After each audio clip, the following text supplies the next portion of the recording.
Hello guys, स्वागत है आप सबका हमारे यूट्यूब चैनल मौर्य एजुकेशन 07 पर। गाइस, आज की इस क्लास में आप लोगों को पढ़ाया जाएगा क्लास 10 की बॉटनी है, ठीक है, वनस्पति विज्ञान पढ़ाया जाएगा। और ये आपको पढ़ाएंगे, ये जो आपका लेक्चर है वो लेंगे हमारे आप नए सर हैं जो हमारे चैनल पर पहली बार आए। इससे पहले वो कई जगहों पर पढ़ा चुके हैं, लेकिन हमारे चैनल पर पहली बार आए हैं। तो आप आइए उनका इंट्रोडक्शन कराते हैं। बहुत ही अच्छा पढ़ाते हैं। आइए आइए सर। तो गाइस, ये रहे हमारे नए सर जो आपको बॉटनी पढ़ाएंगे, ठीक है। इनका नाम है प्रवीण कुमार, ठीक है, शॉर्ट में इनको पीके कहते हैं। तो पीके सर आज आपको बॉटनी पढ़ाएंगे, ठीक है। तो आप लोग इनकी क्लास का एंजॉय करिए। हमारे चैनल पर इनकी पहली क्लास है, तो गाइस ज़्यादा से ज़्यादा इनका सपोर्ट करिए, ठीक है। आइए सर। हेलो दोस्तों, गुड मॉर्निंग। तो कैसे हैं आप लोग? आशा करते हैं आप सभी अच्छे होंगे। तो जैसा कि कल की क्लास में हम लोगों ने डीएनए आरएनए पढ़ के समाप्त किया था, और उसके आगे आज हम लोग एक नए टॉपिक पे बात करेंगे। तो आज हम लोग पढ़ेंगे पौधों का वर्गीकरण।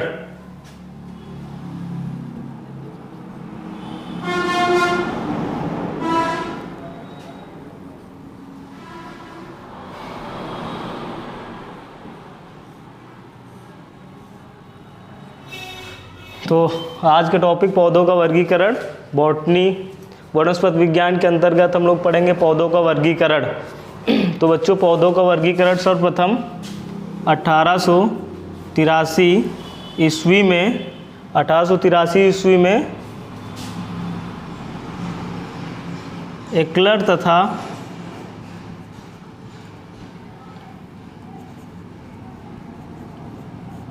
इग्लर नामक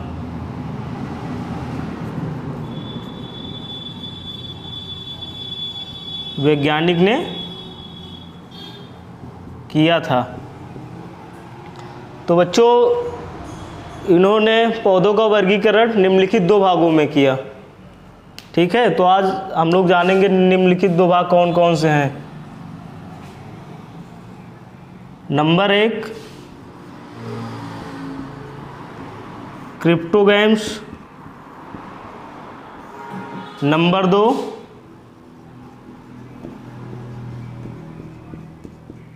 फिनेरोगैम्स। तो बच्चों, पौधों का वर्गीकरण निम्नलिखित दो भागों में किया गया है, क्रिप्टोगैम्स, नंबर 2 फिनेरोगैम्स।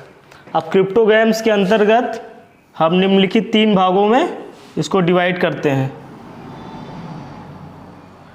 नंबर 1 बच्चों थैलोफाइटा,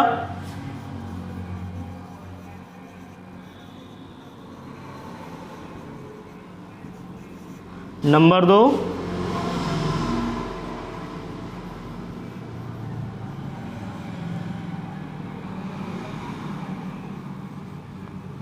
2 ब्रायोफाइटा, और नंबर 3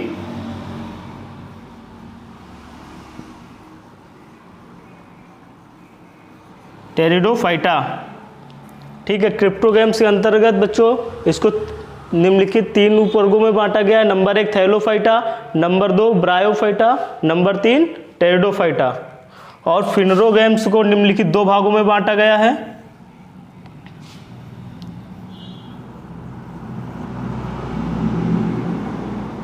नंबर 1 जिम्नोस्पर्म, और नंबर 2 एंजियोस्पर्म, ठीक है बच्चों। नंबर 1, तो यहाँ पे पूछा जाएगा कि हमसे कि क्रिप्टोगैम्स को निम्नलिखित कितने भागों में उपवर्गों में बांटा गया है। तो 3 उपवर्गों में बांटा गया। Number 1 Thallophyta, number 2 bryophyta, number 3 pteridophyta. अगर आपसे पूछेंगे जिम्नोस्पर्म को निम्नलिखित कितने भागों में बांटा गया, तो निम्नलिखित 2 उपवर्गों में बांटा गया है। Number 1 gymnosperm, number 2 angiosperm. तो बच्चों, क्रिप्टोगैम्स पौधों के अंतर्गत वो पौधे आते हैं जिनमें पुष्प एवं बीज अनुपस्थित होता है, ठीक है। सबसे इम्पोर्टेंट बात यह है, अगर जहाँ पे हम क्रिप्टोगैम्स के अंतर्गत की बात करेंगे, या थैलोफाइटा के अंतर्गत की बात करेंगे, या ब्रायोफाइटा के अंतर्गत की बात करेंगे, या टेरिडोफाइटा के अंतर्गत की बात करेंगे, तो आप लोग अपने दिमाग में एक चीज़ बैठा के ये रखें कि इस वर्ग के पौधों में पुष्प एवं बीज क्या होते हैं बच्चों? अनुपस्थित होते हैं। तो यहाँ पे हम लिख दे रहे हैं पुष्प एवं बीज क्या होते हैं बच्चों? अनुपस्थित होते हैं। तो जब क्रिप्टोगैम्स के अंतर्गत पुष्प एवं बीज अनुपस्थित होते हैं तो फिनरोगैम्स के अंतर्गत बच्चों पुष्प एवं बीज क्या होते हैं? उपस्थित होते हैं। क्या होते हैं?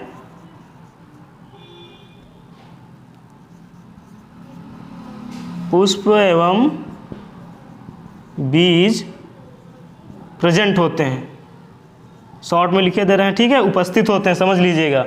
तो जहाँ पे हम क्रिप्टोगैम्स के अंतर्गत की पौधों की बात करेंगे, उपवर्गों की बात करेंगे, आपको ये जानना जरूरी है। आप जहाँ भी जिस पौधे की बात हम करेंगे, आप अपने दिमाग में एक चीज़ बैठा के रखना कि इस वर्ग के पौधों के अंतर्गत पुष्प एवं बीज क्या होते हैं? अनुपस्थित होते हैं। और फिनरोगैम्स के अंतर्गत जहाँ बात करेंगे हम, इसके अंतर्गत 2 उपवर्गों में बांटा गया है। Number 1 gymnosperm, number 2 angiosperm. इसके अंतर्गत ये होता है कि पुष्प एवं बीज क्या होते हैं बच्चों? उपस्थित होते हैं। तो बच्चों अब हम लोग क्या करेंगे, अब इसके उपवर्गों के विषय में एक एक करके हम जानकारी लेंगे कि इस वर्ग के पौधे के अंतर्गत की क्या विशेषता है, इस पौधे के ऊपर के अंतर्गत की क्या विशेषता है, इस पौधे के ऊपर की क्या अंतर्गत विशेषता है। तो बच्चों आपको हम बताएं, जैसे जैसे हम लेफ्ट टू राइट बढ़ते जाएंगे वैसे वैसे हमारे उपवर्गों की क्वालिटी क्या होती जाएगी? हाई होती जाएगी। जैसे बच्चों हम थैलोफाइटा पढ़ेंगे, और हाँ, ये अगर एग्जाम में हमसे पूछे कि सबसे निम्न वर्ग का पौधा किस उपवर्ग के अंतर्गत आता है बच्चों, तो सबसे ये हमारा जो होता है थैलोफाइटा, ये सबसे हमारा क्या होता है? निम्न वर्ग। अगर सबसे उच्च वर्ग की बात करेगा बच्चों तो हमारा कौन सा होगा? ये होगा एंजियोस्पर्म, ये हमारा उच्च वर्ग के अंतर्गत आता है, ठीक है। तो जैसे जैसे हम लेफ्ट टू राइट बढ़ते जाएंगे बच्चों, वैसे वैसे इनके उपवर्गों की क्वालिटी क्या होती जाएगी? हाई होती जाएगी। जैसे कि अब हम इस पेज को चेंज करेंगे और नए पेज में ये 5 उपवर्गों के विषय में एक एक करके जानकारी आपको देने की कोशिश करेंगे। तो आइए बच्चों, आशा करते हैं आप लोगों ने ये सब नोट कर लिया होगा। तो अब इसे हम इरेज करेंगे और नए पेज में पढ़ाएंगे। तो बच्चों क्रिप्टोगैम्स के अंतर्गत अभी आपको हम बताए थे कि निम्नलिखित 3 उपवर्गों में बांटा गया है, थैलोफाइटा, ब्रायोफाइटा, टेरिडोफाइटा। और फिनरोगैम्स निम्नलिखित 2 उपवर्गों में बांटा गया है, जिम्नोस्पर्म और एंजियोस्पर्म। तो अब हम लोग जानेंगे कि इनके अंतर्गत क्या क्या कैसे क्या होता है। तो सबसे पहले बच्चों थैलोफाइटा, आपको बताया था कि ये सबसे निम्न वर्ग का पौधा होता है, और एंजियोस्पर्म की बात करेंगे तो सबसे उच्च वर्ग का पौधा होता है, ठीक है। और आपको मैंने बताया था कि इसमें पुष्प एवं बीज अनुपस्थित होता है। मतलब क्रिप्टोगैम्स वर्ग के अंतर्गत जितनी थैलोफाइटा, ब्रायोफाइटा, टेरिडोफाइटा आते हैं, तो इन तीनों में पुष्प एवं बीज क्या होता है बच्चों? अनुपस्थित होता है। और जिम्नोस्पर्म और एंजियोस्पर्म में पुष्प एवं बीज क्या होते हैं? उपस्थित होते हैं। तो थैलोफाइटा के अंतर्गत इस वर्ग के पौधों में, इस वर्ग के पौधों में जड़, तना, पत्तियां अनुपस्थित होती हैं, ठीक है। तो अभी आपको हम ये बताए थे कि जैसे जैसे लेफ्ट टू राइट हम बढ़ते जाएंगे वैसे वैसे इनकी क्लास क्या होती जाएगी? हाई होती जाएगी। तो थैलोफाइटा के अंतर्गत होता है कि इस वर्ग के पौधों में जड़, तना, पत्तियां क्या होती हैं? अनुपस्थित होती हैं। ब्रायोफाइटा के अंतर्गत इस वर्ग के पौधे में तना, पत्तियां अनुपस्थित होती हैं तथा जड़ों के समान संरचना पाई जाती है। तो बच्चों ब्रायोफाइटा के अंतर्गत क्या होता है कि इसमें तना, पत्तियां अनुपस्थित तथा जड़ों के समान संरचना पाई जाती है, जिसे हम क्या कहते हैं? जिसे हम मूलाप कहते हैं। तो एग्जाम में बार बार ये क्वेश्चन पूछा जाता है कि किस वर्ग के पौधे में तना, पत्तियां अनुपस्थित होती हैं लेकिन जड़ों के समान संरचना पाई जाती है, उसे क्या कहते हैं? तो उसे क्या कहते हैं बच्चों? मूलाप कहते हैं। तो मैंने बताया था कि आपसे देखो इसमें इस वर्ग के पौधे में क्या था कि जड़, तना, पत्तियां क्या होती हैं, अनुपस्थित होती हैं। जैसे जैसे हम लोग लेफ्ट टू राइट बढ़ते जा रहे हैं वैसे वैसे देखो क्लास क्या होती जा रही है, बढ़ती जा रही है। तो इसमें हम क्या देख रहे हैं कि इसमें तना, पत्तियां अनुपस्थित तथा जड़ों के समान संरचना पाई जाती है। और टेरिडोफाइटा के अंतर्गत इस वर्ग के पौधे में जड़, तना, पत्तियां पूर्ण रूप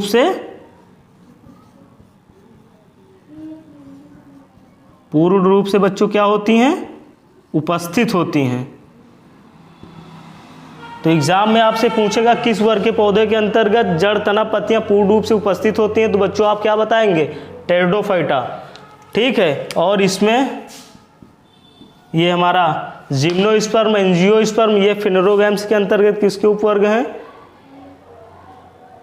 इसके अंतर्गत है। और इसमें क्या होता है, सेम।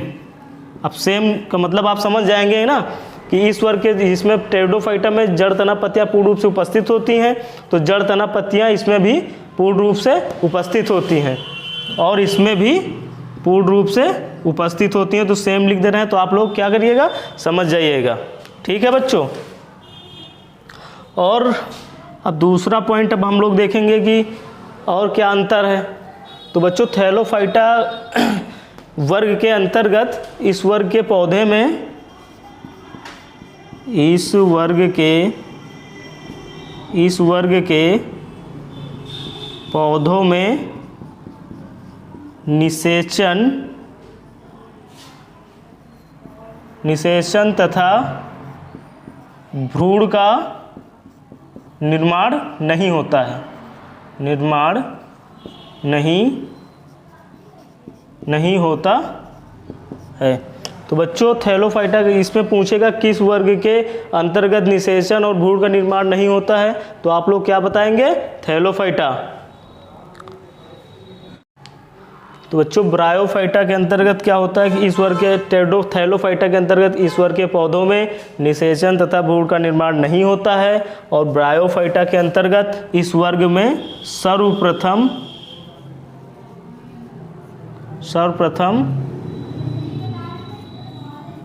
निषेचन तथा भ्रूण का निर्माण हुआ। तो एग्जाम में पूछेगा किस वर्ग के पौधे में सर्वप्रथम निषेचन तथा भ्रूण का निर्माण हुआ, तो आप लोग क्या बताएंगे, ब्रायोफाइटा। ठीक है। और इसमें सेम। ठीक है बच्चों। और इसमें भी सेम, और इसमें भी सेम। तो ये सेम जो लिख दे रहे हैं ये आप समझ जाएंगे ना कि मतलब सर्वप्रथम निषेचन, अगर पूछे एग्जाम में सर्वप्रथम निषेचन तथा भ्रूण का निर्माण किस वर्ग के पौधे के अंतर्गत हुआ है, तो आप बताएंगे ब्रायोफाइटा। ठीक है। सर्वप्रथम इसमें हुआ है, लेकिन जब इसमें हुआ तो फिर इसमें भी हुआ, फिर इसमें भी हुआ, फिर इसमें इसके अंतर्गत भी हुआ। तो अब हम देखेंगे तीसरा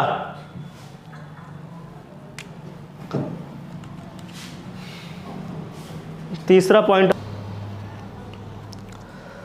बच्चों अब तीसरा पॉइंट देखेंगे, थैलोफाइटा के अंतर्गत संवाहन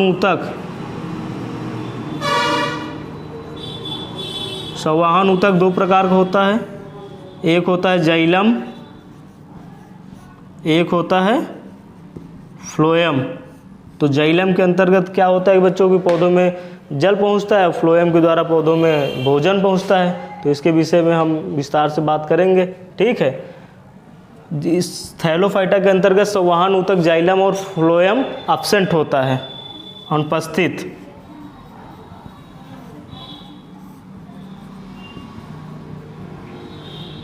अनुपस्थित होता है। ब्रायोफाइटा वर्ग के पौधे में भी संवाहन ऊतक जो होता है हमारा क्या होता है बच्चों, अनुपस्थित होता है। इसमें भी बच्चों क्या होता है, अनुपस्थित होता है। और सर्वप्रथम जाइलम और फ्लोएम संवाहन ऊतक टेरिडोफाइटा में पाया गया। सर्वप्रथम